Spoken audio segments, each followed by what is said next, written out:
I was a little skeptical at first because if there's two things I don't like, it's love and techno, and yet I love the book, so I love it. What about czars? How do you feel about the czars? I'm pro czar. Okay, Yeah, Russian czars, the drug czar, all kinds of czars. I'm fine with them. all czars. Great. Hello, everybody, and welcome to the book report presented by the Millions. My name is Janet, And my name is Mike. and if you're joining us for the first time from the Tournament of Books, welcome to the book report. This is what we do. But obviously, we're here today to talk about the Tournament of Books because we were asked to be guest commentators on a match this year, which was a dream come true. What do you think of the tournament so far? There have been some crazy upsets. The first one that comes to mind is Fates and Furies losing in the first round. This is one of the most acclaimed books of the year, one of President Obama's favorite books. Got great reviews, and it ended up losing to Bats of the Republic. So that was a shock to me. I have not read Fates and Furies. Have you? I have read it.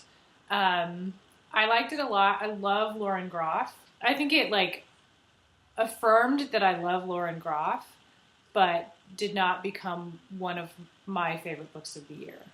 Right on. And when it got eliminated, I mean, I was very surprised because it certainly was a favorite. But if I had been a judge, I could see being swayed against Fates and Furies pretty easily if there was something that I had connected with more personally, which is, I think, what happened. One of the great things about it is that you see these kind of upsets, for want of a better word, and it's cool because it a lot of times lends attention to these books that did not get the same amount of attention as Lauren Groff did. An interesting storyline for me has been the way that A Spool of Blue Thread by Ann Tyler has just kind of continued to stealthily advance. Yeah. And all the judgments have just been this book is kind of nothing special, and then nothing happens, and she's just a good writer. And anyway, I loved it, and it wins. Yeah. You're just it has. wait, what? A Little Life getting knocked out also surprised me a little bit. I haven't read it. I don't know. From what I know about it, I think it would be an emotionally enriching book, and I just haven't, had the energy to be I'm going to put myself through this now, Yeah, I have no interest in it. When we found out we were going to be tournament commentators, I believe my text to you was, "So help me God if I have to read A Little Life." Yes, I remember that really well, worried. yeah. Yeah. I was real worried that would be the way that it roped me in.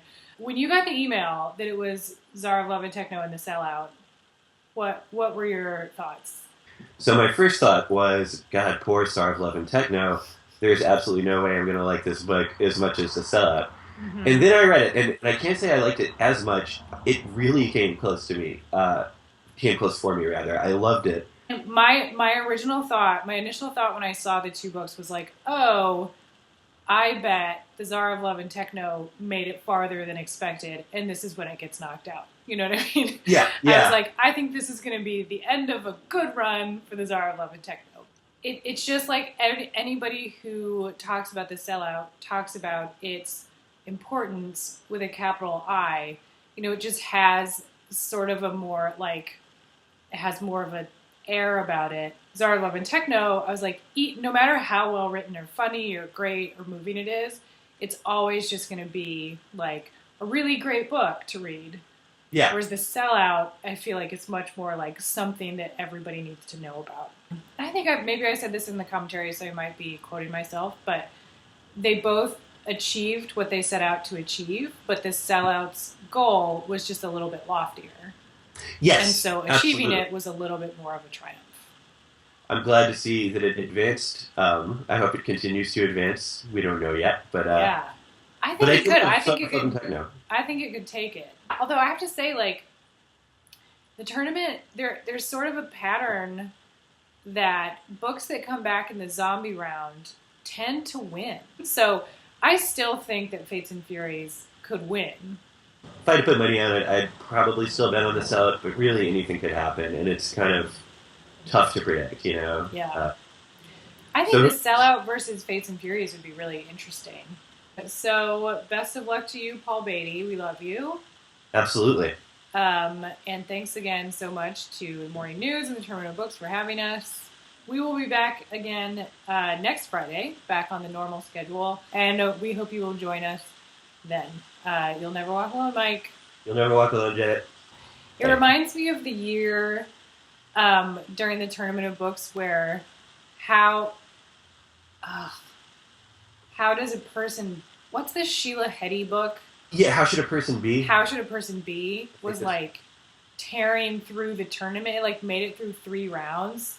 And I was just like, what is going on? Like, I hated that book so much. Yeah. And people just kept being like, yeah, it's amazing. Win, win, win. I was like, what?